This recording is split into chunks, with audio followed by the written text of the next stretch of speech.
All right, everybody, welcome back to the Next Via AI podcast. I'm your host, Michael Smith, and today's guest, honestly, is just someone doing truly transformative work at the intersection of technology, mental health, and certainly social impact. I'm joined by Allen Olson-Urtecho, the founder of Studio Bahia, an organization that creates immersive virtual reality experiences for trauma care and mental wellness, particularly in underserved and even crisis affected communities. So, we were just talking before we went live, is really from refugee camps to pediatric hospitals. And Alan's work is really bringing healing to people who often really have the least access to mental health support. I think this is just so critical. And what I love is your story just blends deep empathy, innovation, and really just a refusal to accept the status quo when it comes to mental health equity. So, welcome to the podcast, Alan. Hi, good morning, Dr. Smith. Thank you for having me. And it's great the work that you're doing, blending healthcare, medicine, artificial intelligence, and technology and the humanities. And so it's great work. I'm really admire what you're doing, and thank you for having me. Thank you so much. Well, let's just get into it. Let's take us back a little bit. Let's start with your journey. What led you to launch Studio Bahia? Was there a moment or really a turning point that made it clear that this was the work that you had to do? Yes, that's a great question. I was an investigator, a former federal investigator. Oh, wow. At the time, I was reading a newspaper, and I read about children as young as 9 years old committing suicide, self-harm in refugee camps. And Mm, it struck me so hard. Something deep inside of me said, enough. This is unacceptable. And so I turned around and started visiting refugee camps, learning about the context that led to these outcomes. And I found that refugees, in specific, were coming into the camps with their children, and they were carrying a lot of trauma from being bombarded, say, for example, 6 months in Aleppo in Syria. And there wasn't many services for them at the time. And mm, the type of services that were implemented, say, by the European Union or the UN, were not working because of cultural differences.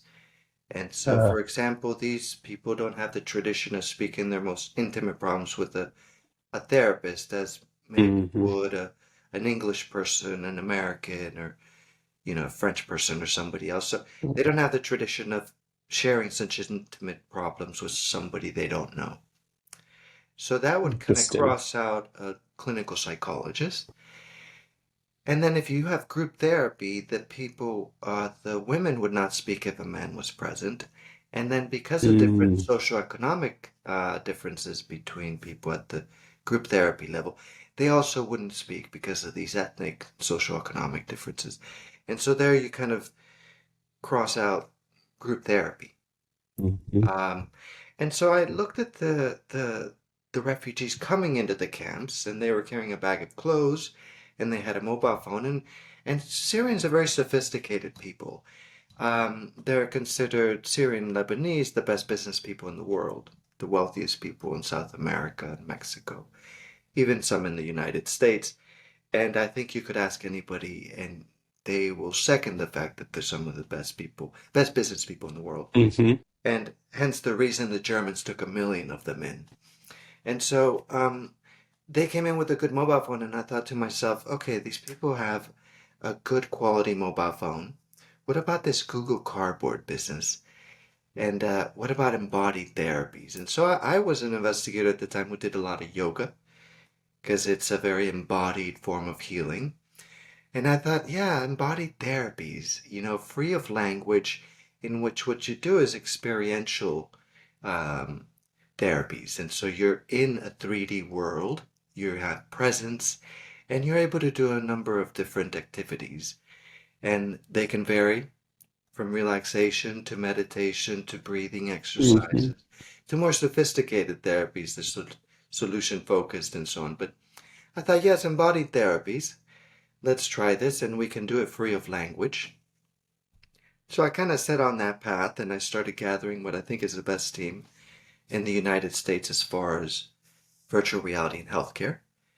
I also started developing the product. And so I'll talk later about our team, but our product basically started as a very simple Google Cardboard model. Basic, Hmm. very low cost, the kind that New Yeah. York Times ship to, clients and customers in its time. And so I started there and I thought, okay, let's manufacture a bunch of these. Let's produce the product.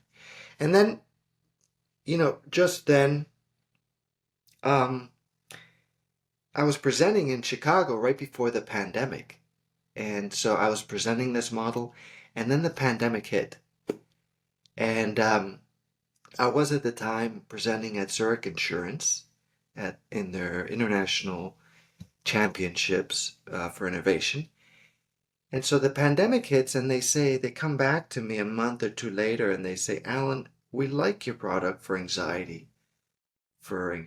for depression, for all these mental health concerns, but we're in the middle of the pandemic. We have this Right. beautiful headquarters, which has a yoga room and gyms for our staff, but none of them can use it. None of our executives can use all this.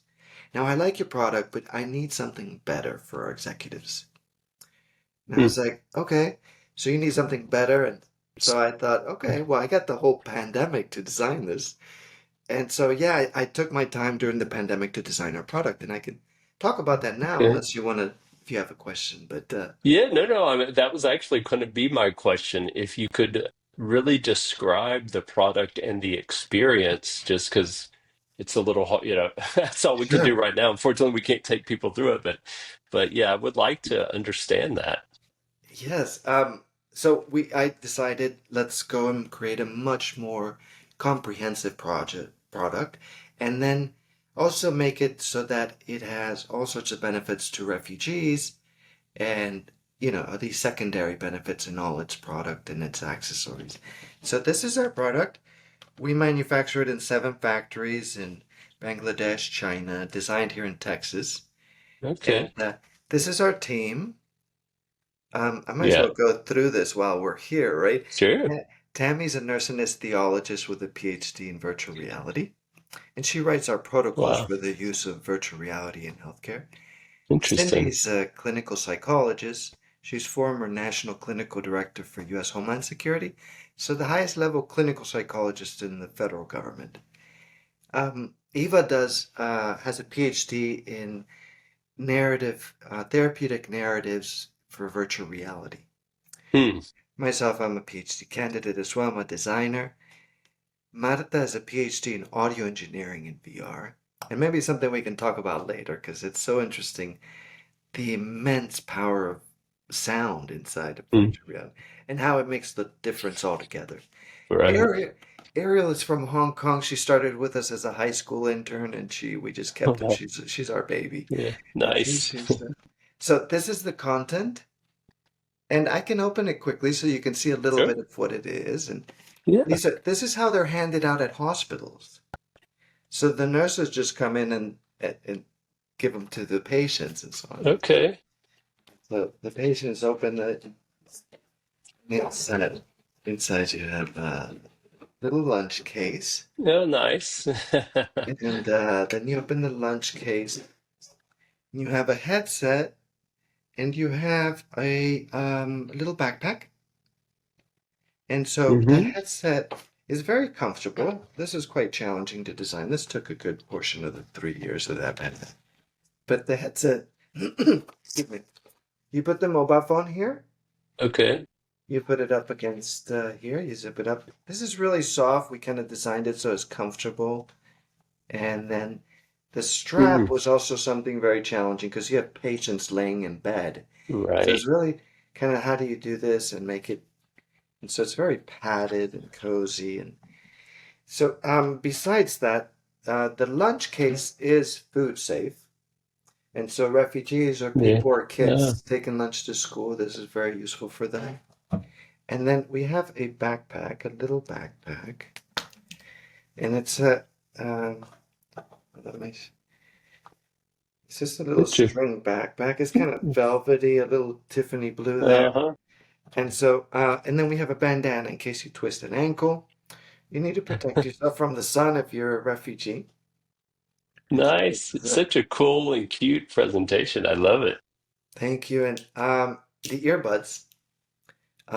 Yeah. The earbuds have binaural sounds so that it works with our headsets, and then we made sure it had volume control and so on. So it can be used for families to communicate with other family members out of refugee Mm, camps.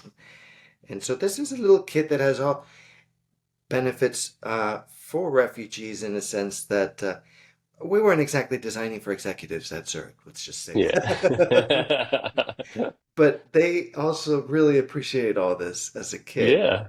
And then incidentally, we happen to be successful in hospitals because we just got some photos of kids who just dress up like they're going to work with their little lunch case So cute. and their backpack. And so Yeah. it's actually we had no idea it would be hospitals that would be come to the rescue and purchase so many of our headsets. So we have a buy one give one. So people hospitals purchase them for $45, and then they we're allowed from that to donate one to foster care centers here in Texas. Nice.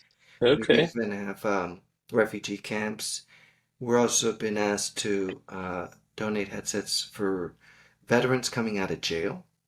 So Mm, veterans, it's a program here in Texas. It's 6 months to make sure they kind of adapt well.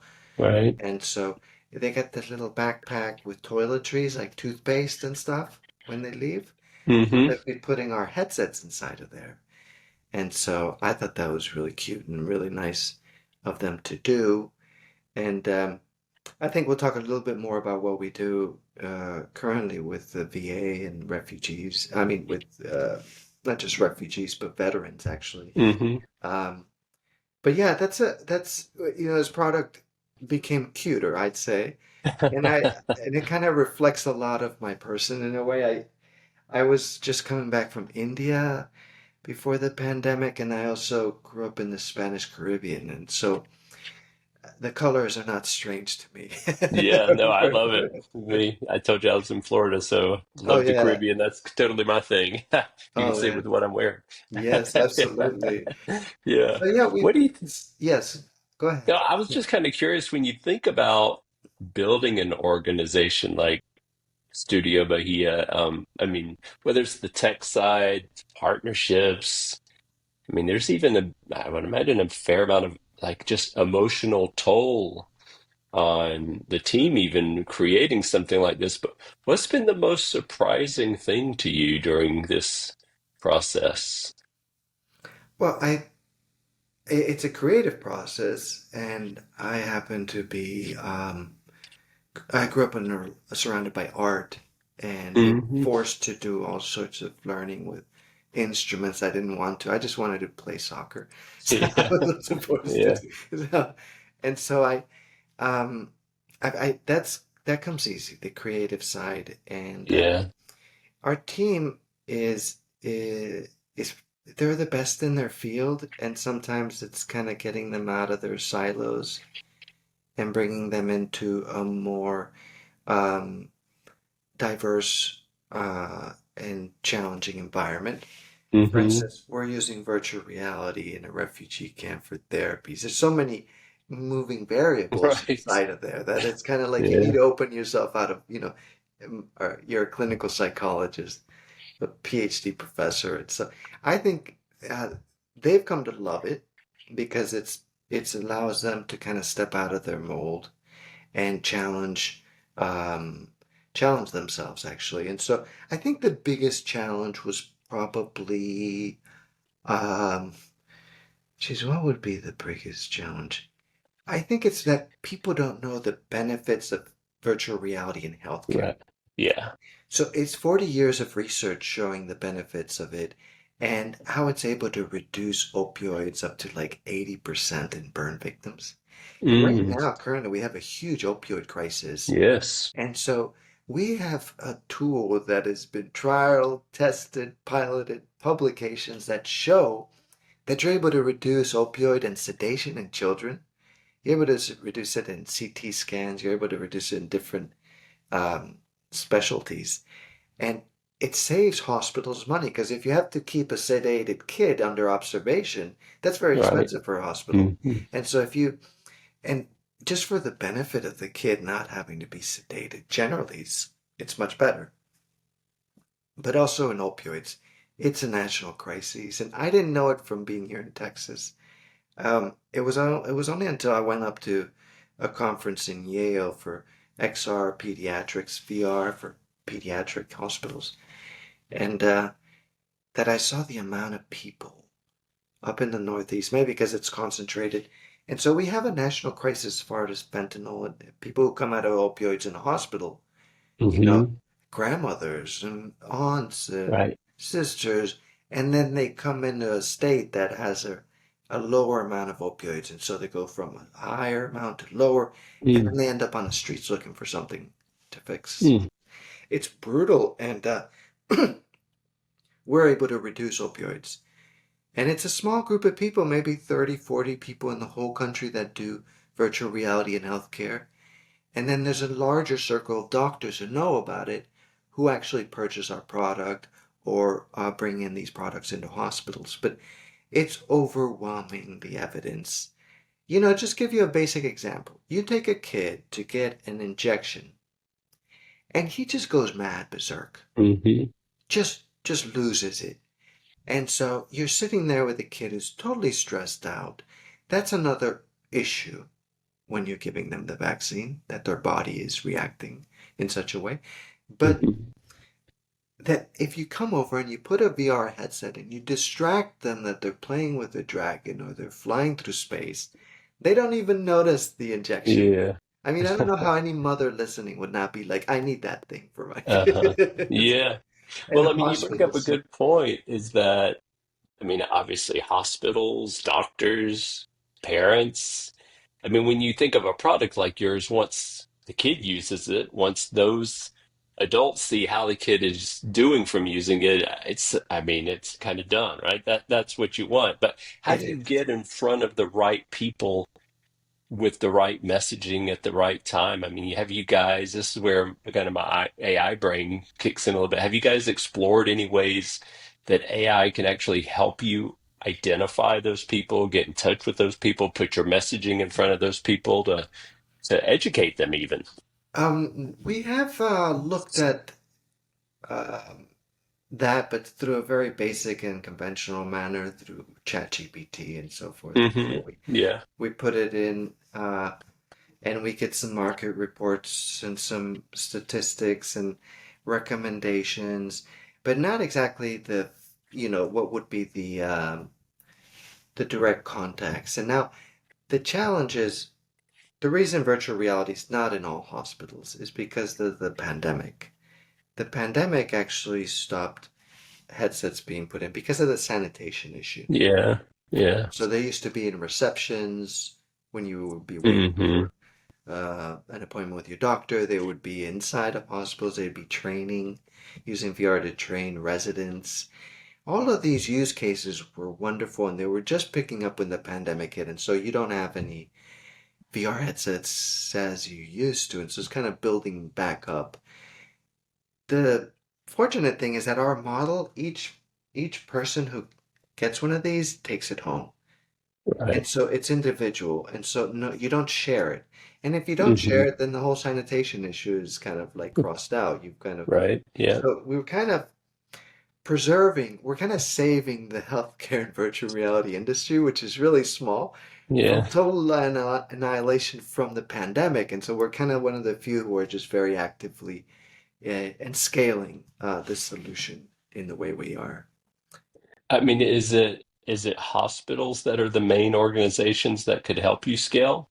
It's actually no, not just hospitals. It's doctors who have Yeah. looked at the research, nurse anesthesiologist. It's people Okay. who see Yeah. it and they look at it and they're like, this is overwhelming, the evidence and the publications showing its benefits. And so that's where they kind of it's people who know because 89% of healthcare workers have never tried virtual reality. Yeah. And so it's kind of hard if you've never tried it, you don't know what it Yeah, is. absolutely. And so it, we if you go straight to a hospital, it's very difficult because we're such a small industry and they just look at you with a blank stare. And it's kind of hard. And you need an innovator within the hospital and innovative doctor now. It used to be a committee. But so those are the challenges. We kind of know all the people, so we kind of have to go, there's an organization, American Medical Extended Reality Association, AMXRA, and there's a 300 members, and these are all doctors who know the benefit of it for Hmm. training people, for training medical students, for distraction, pain management, and so that's the first group we're starting with, and we've had success with them, and we've had success from the first time we actually approached a hospital. Yeah.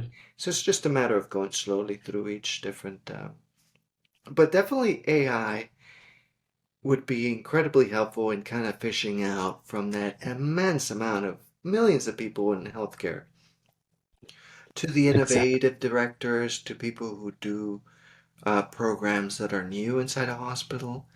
And this is not always the innovation director. These Hmm. are other nurses and doctors Right. who are just that kind of character. And so, Absolutely. how Yeah. do you find those people? That's where I Hmm. think AI could be great at fishing them out. And so, yes, that's something we look forward to doing, Dr. Smith.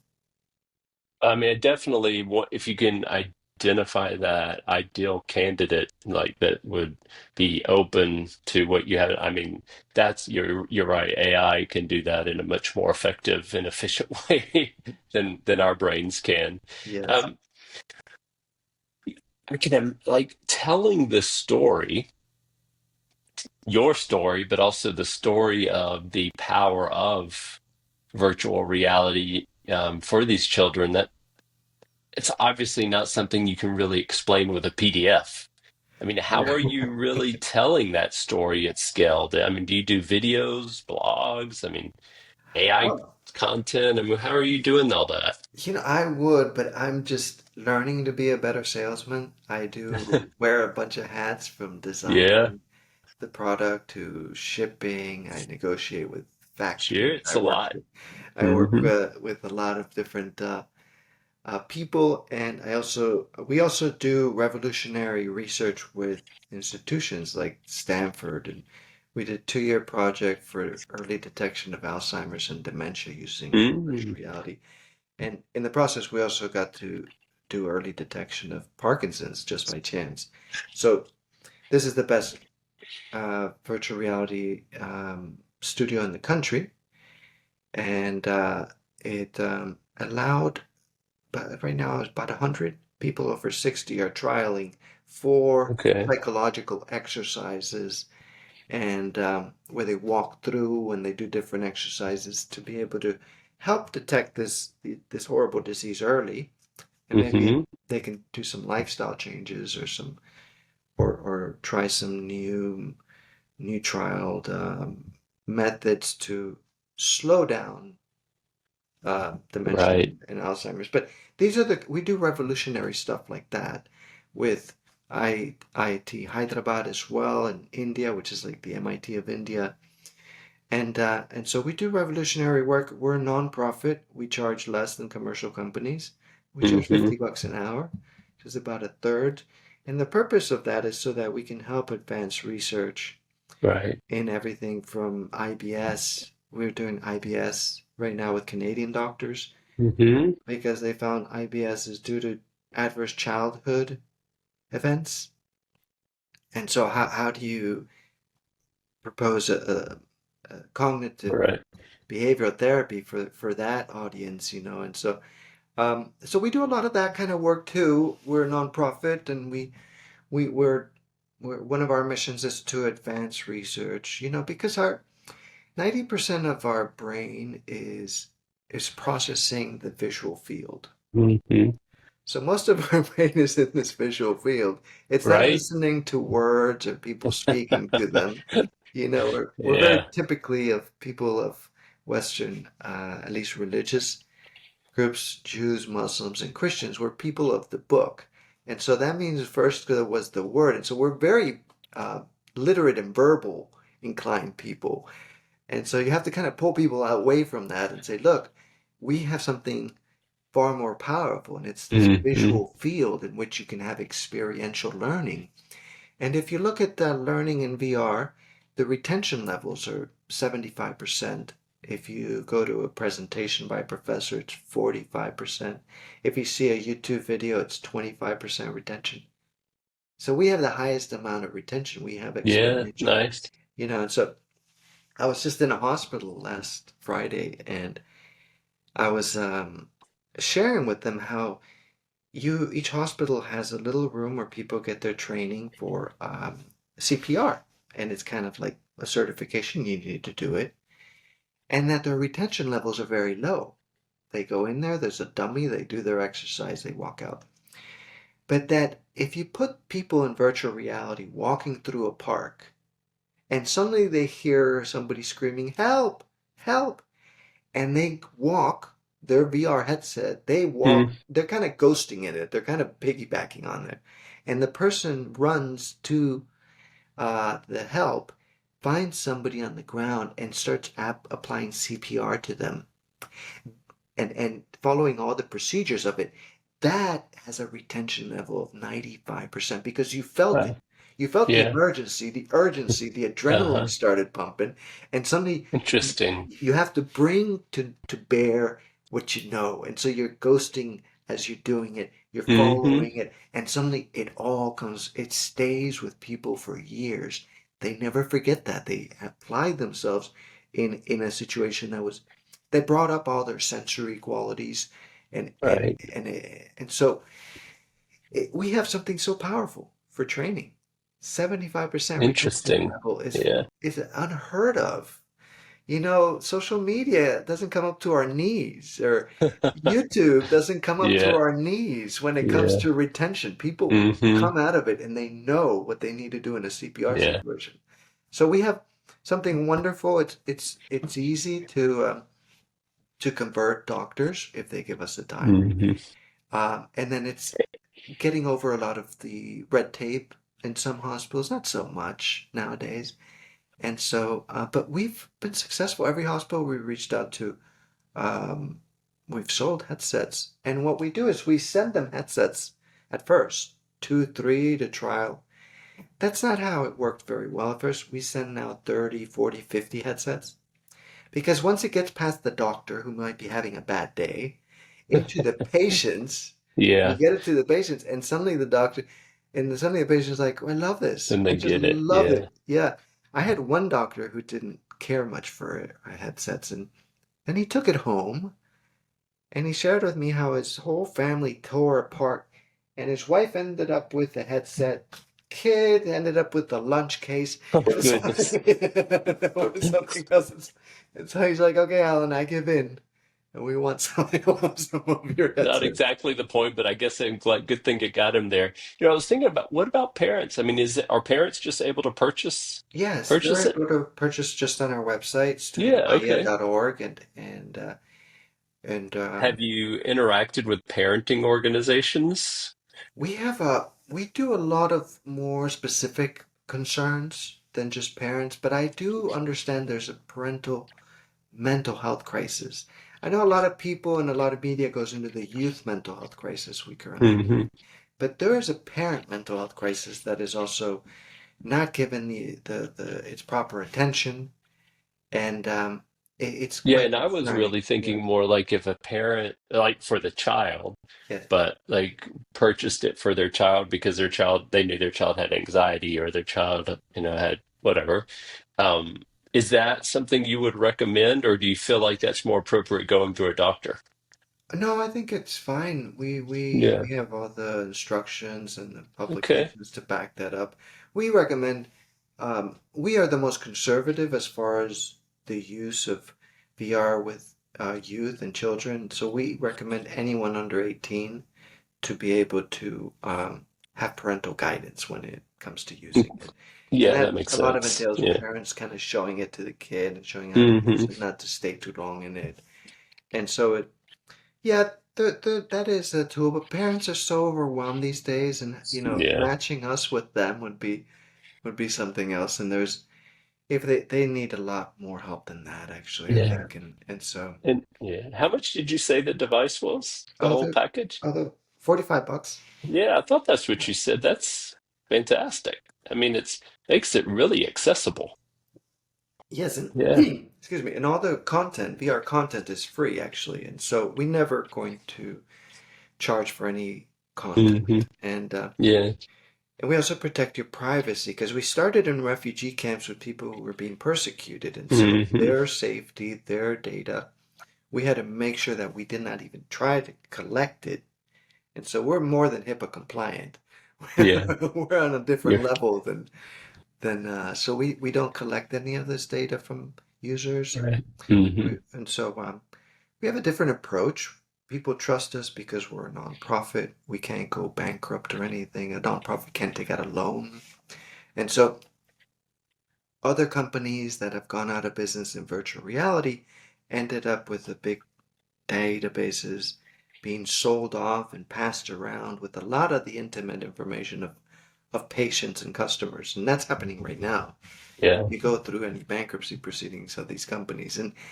And so we can't go bankrupt. We're a nonprofit. We what cash we have, Hmm. we use.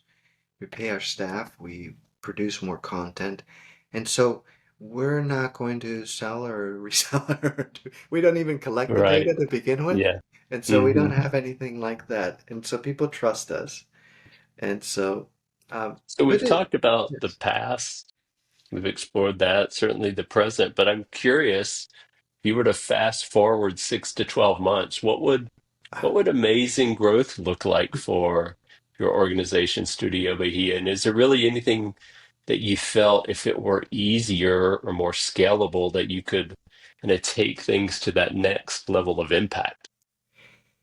We would like monthly sales, recurring monthly sales to hospitals. They want it Mm, too. And so it's a matter of them kind of fixing to talk and do the politics internally for the purchase of these mm, monthly sales of headsets for 1,000 of these, 5,000 a month. yeah, We talk with large healthcare organizations that do 100,000 medical procedures a day. I mean, a month. yeah, No, not a day, a yeah. month. Right, a A month, month, not a yeah. day. A day would be a lot, but they do a lot of these. And so they have all sorts of ideas for the use of our headsets. And so we're hoping to get a couple of those, and that should be sufficient for a while, and then and grow at a pace. We're a small team, and so we don't aim to become a corporation of any sort. Right, yeah. We Are you can, able to, your productivity, you're able to produce that amount oh of yes, product? Yeah, okay. our Yeah. factories are kind of, we've talked and we have close relationships with all our factories, and we work with them, and we're constantly we're sending birthday gifts to their children is what I'm saying. So we know them, they know us, and we know their capacity right now is that it can go higher than 25,000 a month units of Lily VR. And so Mhm. we have no problem with that hospital um, asking for 5,000 a month, the hospital system. And so Okay. we're good on that end. I think in the next 12 months, AI is changing at such a revolutionary pace Hmm. that our design approach and production has changed. And so we're doing very, very unique designs using small language models. Most people know large language models. Right. So we're using small language models to be able to produce therapies that help people Mm. in VR, and it'll be in your mobile phone. It'll be totally autonomous and free of anybody collecting data. It's like it's kind of the deep seek approach where you download the AI into your laptop, and now OpenAI is doing that this week. Right. And so that sort of a model is a bottom-up approach. I think it's about to take the country by storm because it's taken the rest of the world by storm. Small, medium-sized businesses everywhere downloading AI into their Hmm. business, and they have it in a server in the basement, and from there they can run their whole business, a small, Right. medium-sized business. And so we, on the other end, we're about to get there. There's a lot of new businesses that are helping businesses adapt models like OpenAI and DeepSeek and have it in store in house. So it doesn't get, there's no safety or security issue because it's not even connected to the internet. Right. It's Yeah. so different, that approach. And so there's a Hmm. lot of promise there, but we will be providing an EMDR therapy for hospitals in the next Okay. 6 months. EMDR is hugely successful. It's a gold standard therapy. Helps reduce pain thresholds 30 to 40% in Hmm. hospitals. The Canadians do it a lot in hospitals.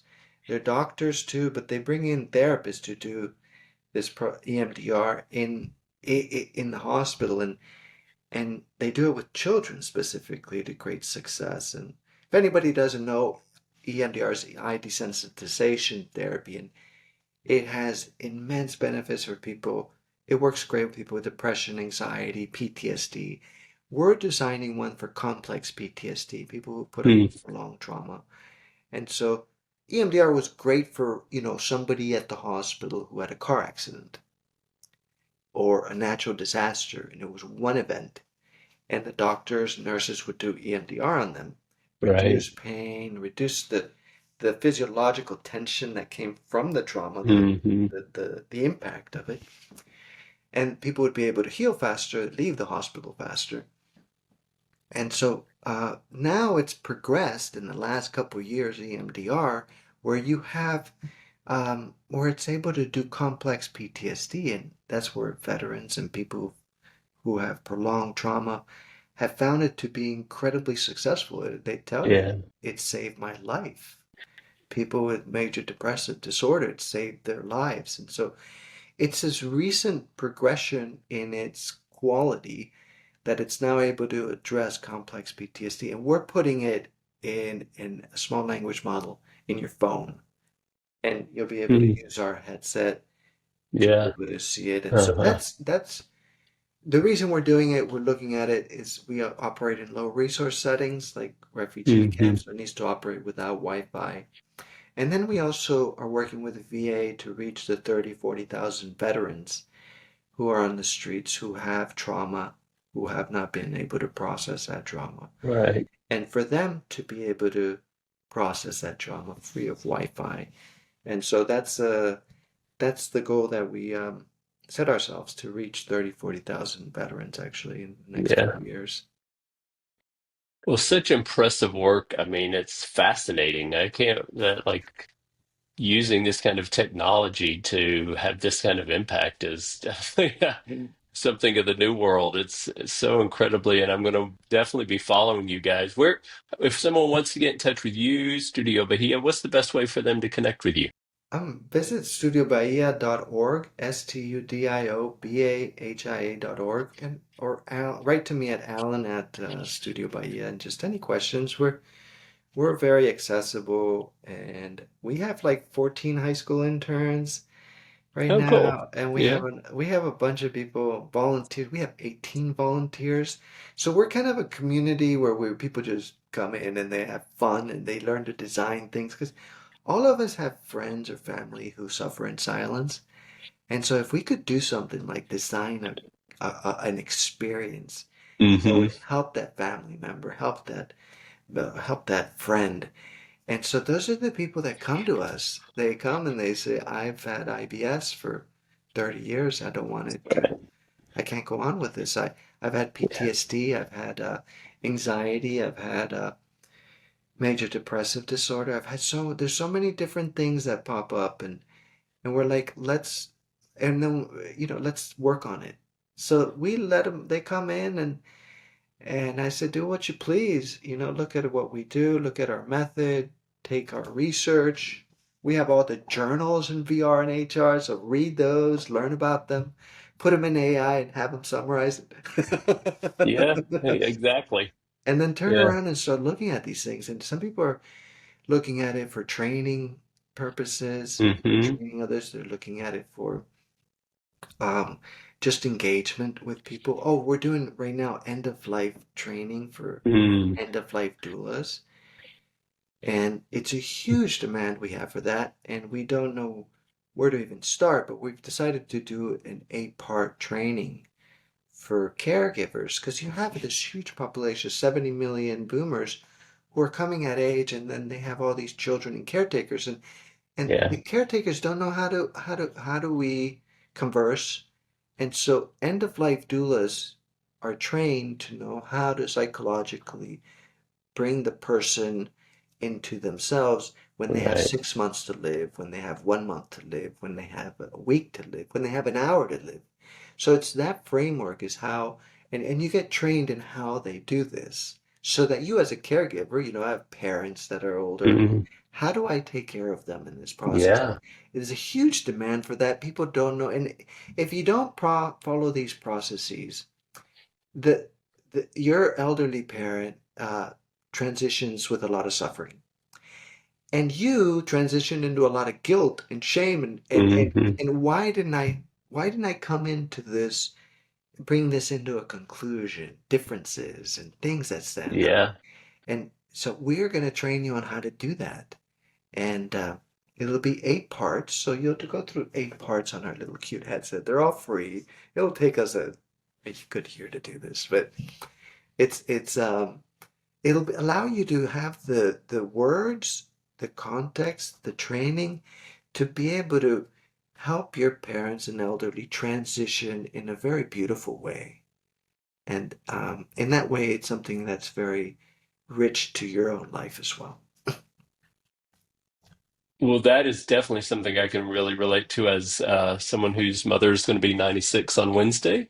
And my mother and my sister provides 24/7 care in the home with her. So I 100% can see incredible value there. I mean, just another example of, and for some reason, it just feels like experiencing it through virtual reality is just such a much more, I don't know, it just feels so much more engaging than like if you're watching a video, or like you were saying, to the point is the retention is going to be just so much greater because I think the engagement is just at a completely different level. And they're only 10 minutes each one of the eight.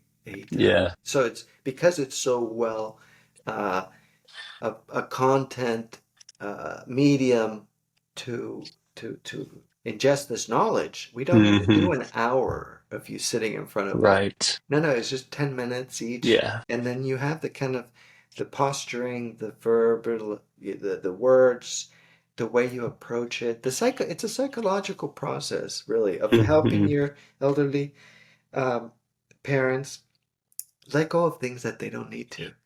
And the training is great Yeah. because we are also carrying a bunch of bullshit too. We need to get rid of all of our stuff too. And True that, for it's a sure. it's a training that Yeah. makes you a better person, Yeah. to be honest, Yeah. because Yeah. it's something that you learn yourself because you've Hmm. been you've been carrying burdens that you didn't Can need use to. that in so many instances. Yeah. Yeah, so it's Yeah. great training. We'll be doing that one too. We got a large group of people um, on that production. It'll take a while, but there's so much need, and so we'll offer that as well. Yeah. I mean, just so much, so many applications that you can use something. So thank you so much for all you do. I mean, it's a credible mission that you guys are on, offering so much value, impacting so many lives. It'll be very exciting to continue to watch you, and maybe we can do this again as you Yes. kind of further down your path. Yes, Dr. Yeah. Smith, thank you so much. You're one of the few people who actually bridges these different fields, which is healthcare, which is technology, which is the Hmm. human need, and so these are two, these are big fields, and being able to juggle that is something very unique. And Yeah. so